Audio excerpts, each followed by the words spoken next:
Bonjour tout le monde. C'est plaisir, je ne peux pas dire de vous voir à nouveau une fois, mais vous me voyez, et c'est déjà ça. Mais pour moi, c'est un plaisir à nouveau une fois de partager la parole de Dieu avec vous, même si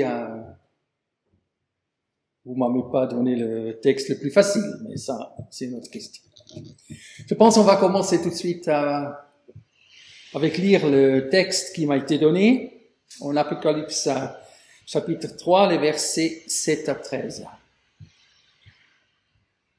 À l'ange de l'église de Philadelphie écrit: Voici ce que dit le Saint, le véritable, celui qui tient la clé de David, celui qui ouvre et nul ne peut fermer, qui ferme et nul ne peut ouvrir.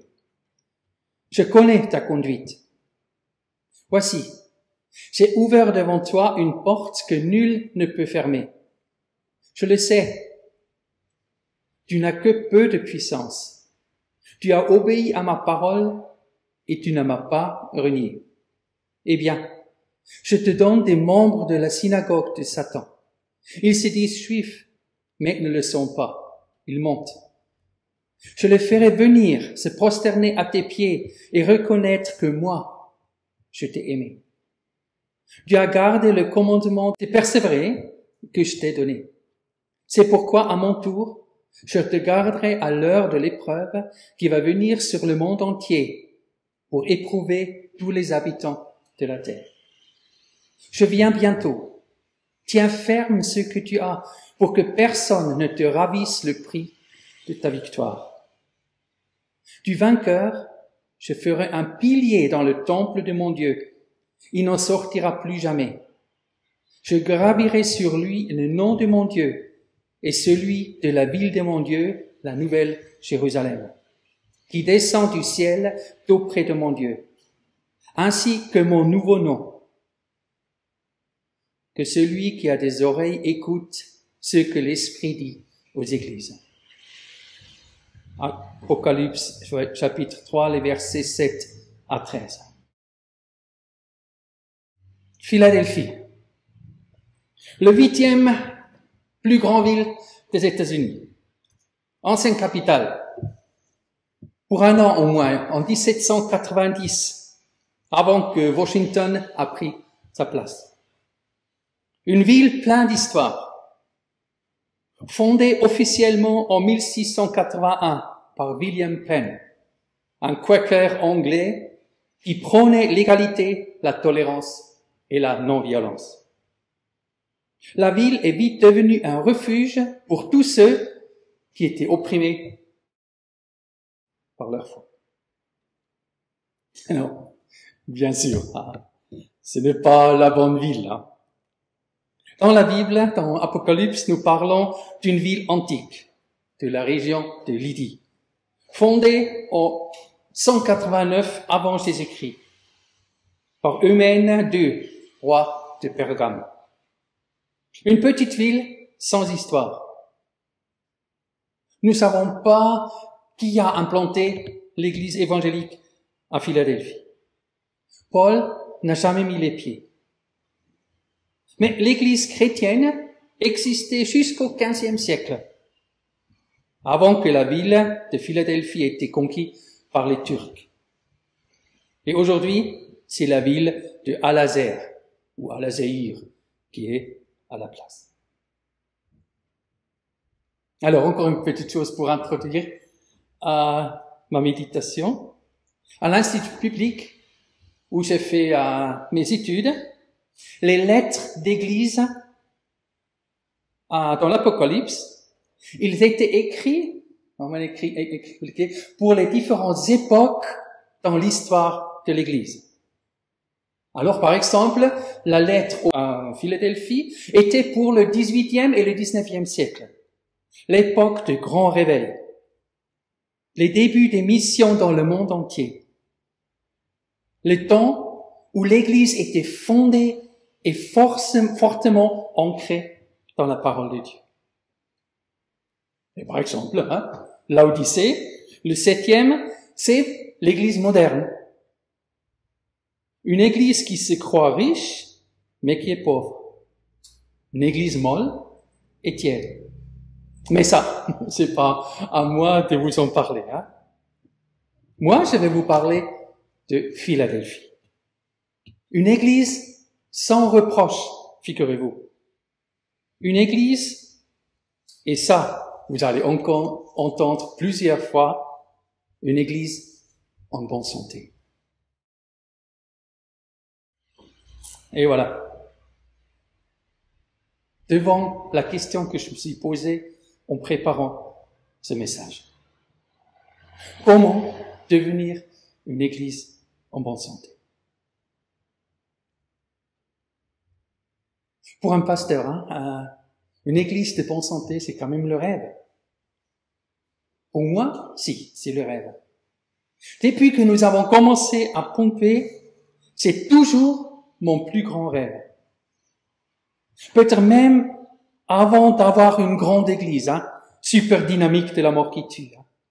Je voulais et je rêvais d'une église en bonne santé. Avec une communion fraternelle saine, avec des relations avec Dieu sincères et profondes, avec des engagements simples mais fidèles, où chacune qui pousse la porte se sent bien, accueilli, compris, bienvenu. Et la lettre que l'église de Philadelphie a reçue nous montre que c'est possible. Et peut-être, ça parle pas pour rien des clés. Allez, j'ai donné le titre, les clés du succès. Ah oui, rien que ça. Peut-être il y a certains parmi vous qui sont allergiques au mot succès. L'église n'est pas une entreprise, tout de même. Et je comprends. Mais avoir une église en bonne santé, comme celle de Philadelphie, c'est un succès et devrait être notre but à atteindre. Alors, n'ayons pas peur d'avoir des ambitions. Une vraie volonté d'avancer et de progresser. Je crois que la lettre nous donne quelques pistes. C'est possible que chaque piste en soi n'est pour vous rien de nouveau, ni de surprenant, mais peut-être pris ensemble et enfilés comme pour un édifice. Vous pouvez vous attendre à un possible bouleversement. Alors, quelques clés que je vais vous partager. C'est Dieu qui a les clés. C'est mon premier point, verset 7. À l'ange de l'église de Philadelphie écrit, voici ce que dit le saint, le véritable, celui qui tient la clé de David, celui qui ouvre et nul ne peut fermer, qui ferme et nul ne peut ouvrir.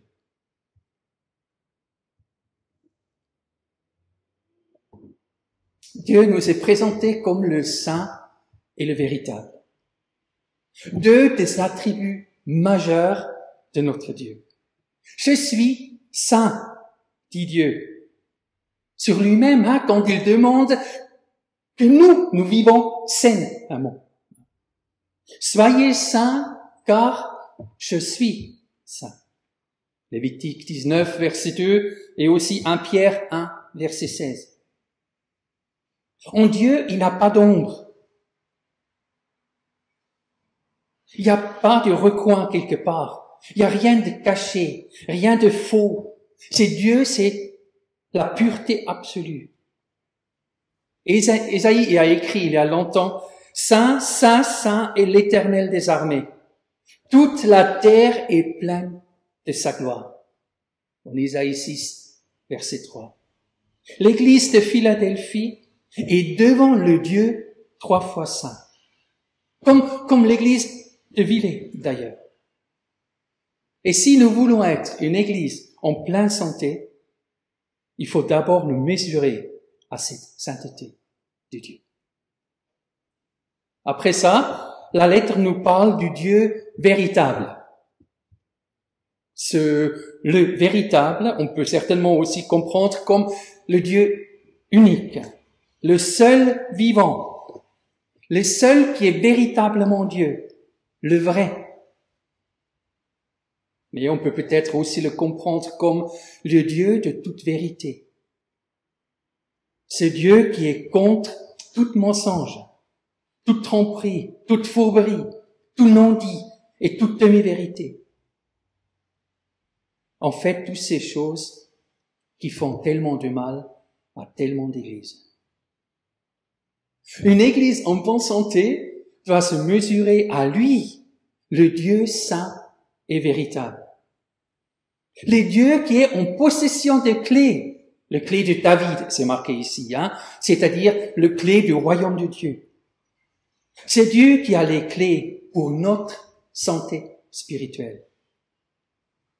Il faut comprendre qu'il n'a pas d'autre moyen d'obtenir que passer par le Dieu saint et véritable.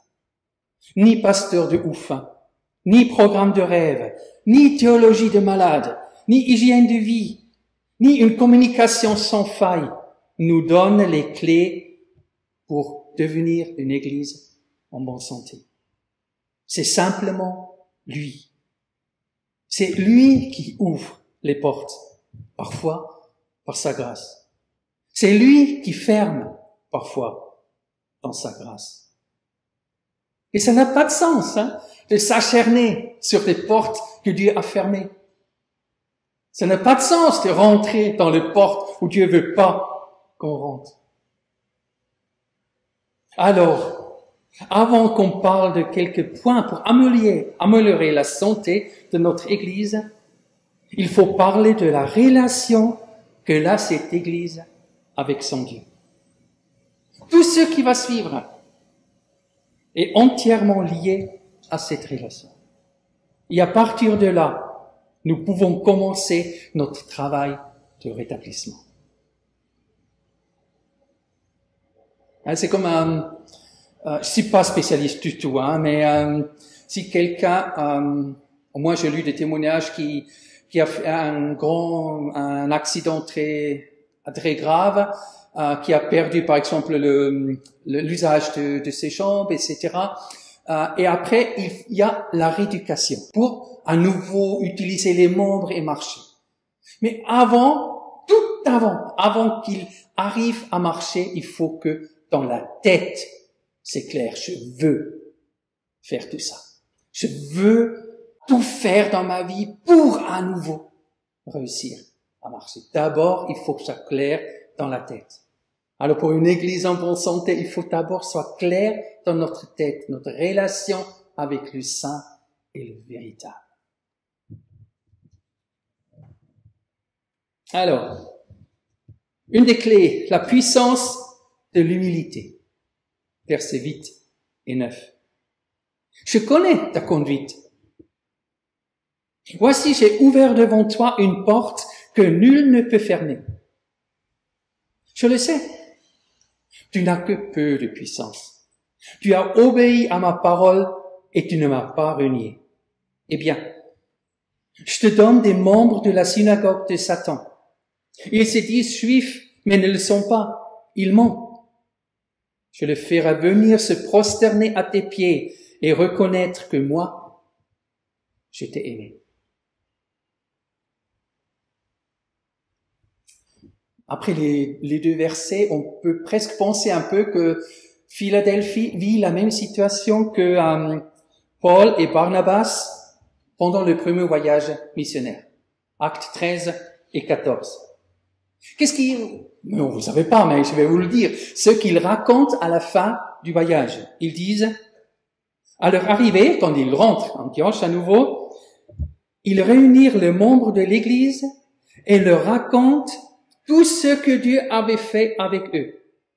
Ils exposèrent en particulier comment il avait ouvert aux non-juifs la porte de la foi.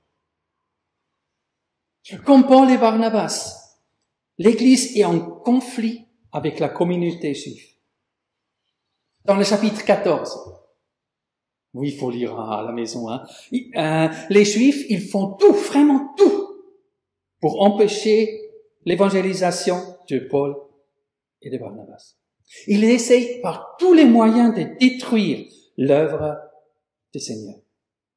Et géographiquement, Philadelphie n'est pas si loin de la route qui ont emprunté les deux missionnaires. Et ici, 50 ans plus tard, ils vivent à peu près la même chose. Ils sont dans une situation de tension et de conflit. L'église de Philadelphie se démarque par son humilité.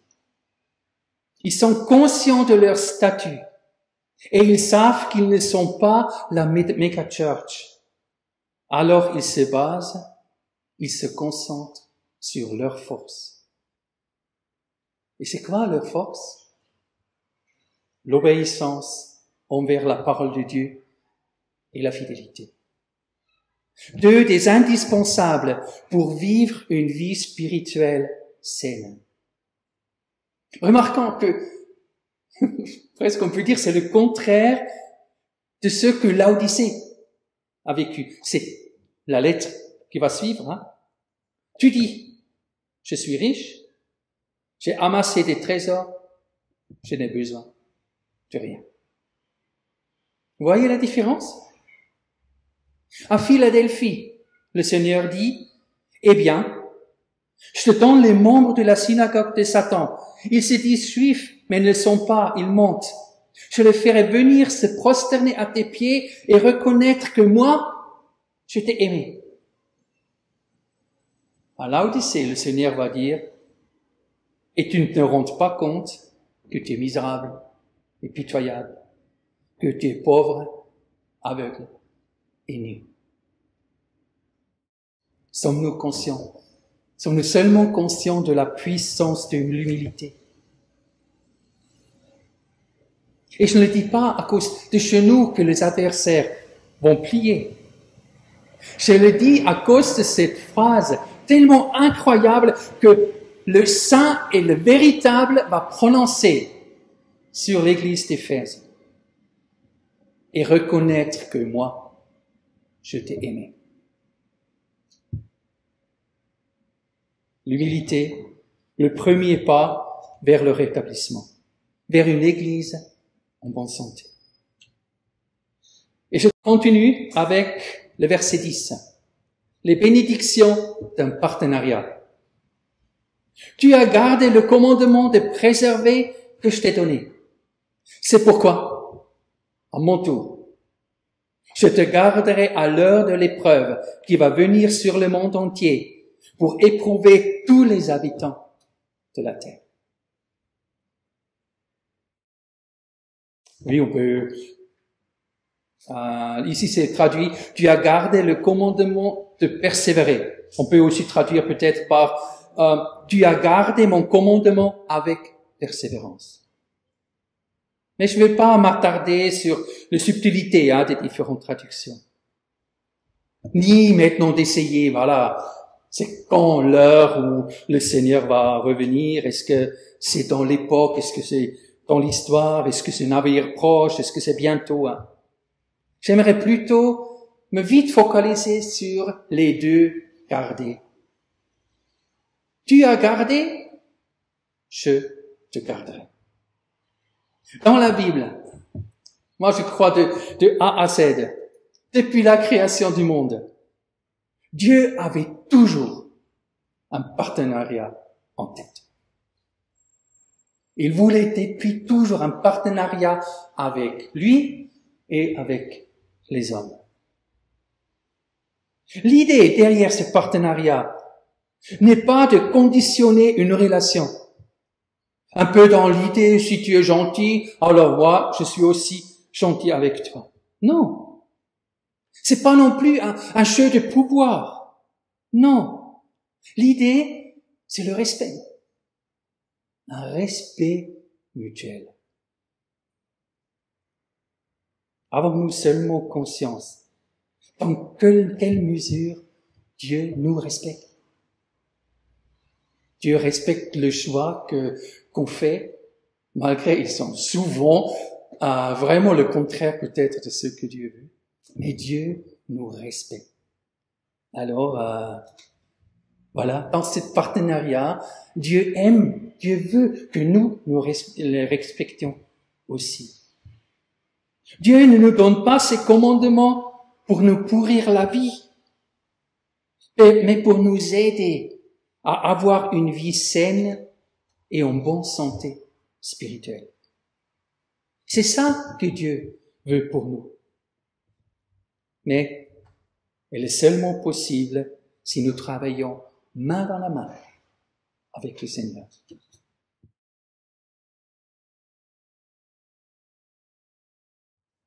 Et je passe vers le verset 11.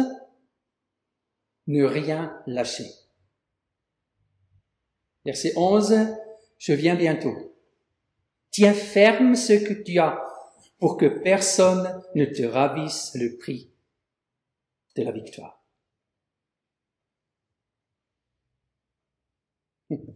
Ici, le Seigneur, il semble dire, ne faites pas les cons maintenant, si près du but. La victoire est à vous. Elle est grâce à Jésus-Christ, grâce à sa mort et grâce à sa résurrection, à portée de vos mains. Vous êtes sur la bonne route. Vous avez une bonne relation avec moi. Vous avez une bonne habitude de vie. Nous sommes de vrais partenaires. Alors, s'il vous plaît, ne lâchez rien. Alors, je devrais peut-être ici vous parler de la persévérance. Même pour une église en bonne santé, c'est quelque chose de primordial. On sait, un rhume est si vite attrapé. Et nous avons vu qu'avec le Covid, comment un relâchement peut avoir des conséquences dramatiques. Je ne veux pas trop abuser la comparaison entre à Philadelphie et Laodicée, mais pour moi, Laodicée est le résultat du relâchement de Philadelphie. J'aimerais là, vous savez, je vais encore lire. Je viens bientôt, tiens ferme. Tiens ferme. J'aimerais diriger votre regard vers un autre tenir ferme. Vous allez comprendre l'urgence de ne rien lâcher. Revêtez-vous de l'armure de Dieu, afin de pouvoir tenir ferme contre toutes les ruses du diable. Ça vous dit quelque chose? Éphésiens 6, verset 11. Ce texte de Paul sur l'urgence d'être bien équipé pour affronter la vie d'une église en bonne santé. Et comme dans la lettre à l'église de Philadelphie, Paul aussi, il commence son texte avec un regard vers Dieu. Parce qu'on est dépendant de lui. Bien entendu, nous sommes dépendants de la puissance de Dieu, mais ne s'empêche pas d'être équipés de la sorte pour que rien lâcher. Vous savez, il faut si peu parfois. Et sans nous rendre compte, nous sommes criblés de flèches. Et vous savez pourquoi? Et là, je reviens vers mon église en bonne santé. Une église en bonne santé est contente avec ce qu'elle a. C'est dangereux de lâcher tout le temps pour attraper autre chose. Éternelle insatisfaction. Éternelle recherche après encore plus.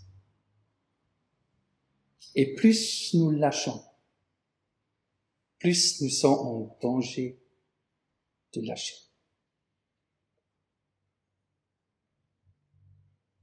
Et comme ça, nous avançons petit à petit dans notre découverte après les clés pour devenir une église de bonne santé. Après la relation avec Dieu, l'humilité, le partenariat, Tenir ferme. Nous découvrons le verset 12. Et j'ai marqué, intitulé « Le meilleur est à venir ». Du vainqueur. Je ferai un pilier dans le temple de mon Dieu. Il n'en sortira plus jamais. Je garderai sur lui le nom de mon Dieu et celui de la ville de mon Dieu, la nouvelle Jérusalem, qui descend du ciel d'auprès de mon Dieu, ainsi que mon nom nouveau. Comment dire? Une église en bonne santé, c'est une église de référence. Elle est un pilier dans le monde d'aujourd'hui et même pour toujours. Une église qui a sa place pour l'éternité dans le royaume de Dieu. Une église qui est marquée par l'empreinte de Dieu.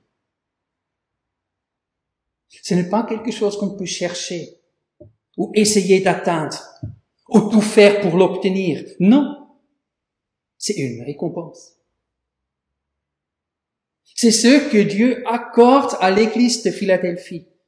Et pas parce qu'il est particulièrement imposante et grande et connue et dynamique et moderne et charismatique et comme il faut. Non. C'est simplement parce qu'elle est en bonne santé. Parce que Philadelphie se laisse diriger par le saint et le véritable. Une église qui se base en toute humilité sur ceux qui savent faire. Une église qui marche main dans la main avec le Seigneur. Une église qui ne lâche rien. Une église qui a finalement récompensé.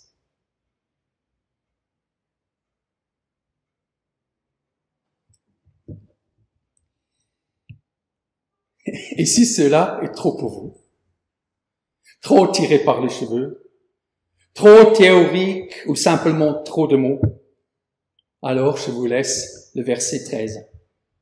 Puis, je ne dis plus rien. Philadelphie. Que celui qui a des oreilles écoute ce que l'Esprit dit aux églises. Philadelphie. Vous écoutez? Vous écoutez l'Esprit de Dieu? Philadelphie. Amour fraternel. C'est ce que veut dire Philadelphie. Entendons-nous l'Esprit qui parle à travers de ce mot? Une église en bonne santé, ce n'est pas un rêve, ni un mirage.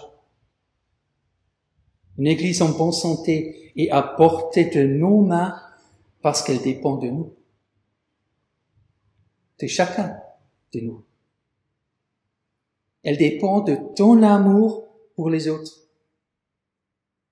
Elle dépend de ton engagement dans cet édifice qui est l'église de Villers. Elle dépend de ta relation avec le Seigneur, de ton humilité, que tu ne lâches rien. L'église de Philadelphie n'a pas suivi un séminaire intitulé « Comment devenir une église en bonne santé ». Elle n'a pas suivi un checklist, relation avec le Seigneur, avec Dieu, check. Humilité, check, ainsi de suite. L'église de Philadelphie, une église peut-être absolument insignifiante, a simplement fait de ses faiblesses une force. Ou comme Paul a écrit aux Corinthiens, une église pas en très bonne santé, disons en passant, chapitre 12 de Corinthiens 12, versets 9 et 10. Ma grâce te suffit. C'est dans la faiblesse que ma puissance se manifeste pleinement.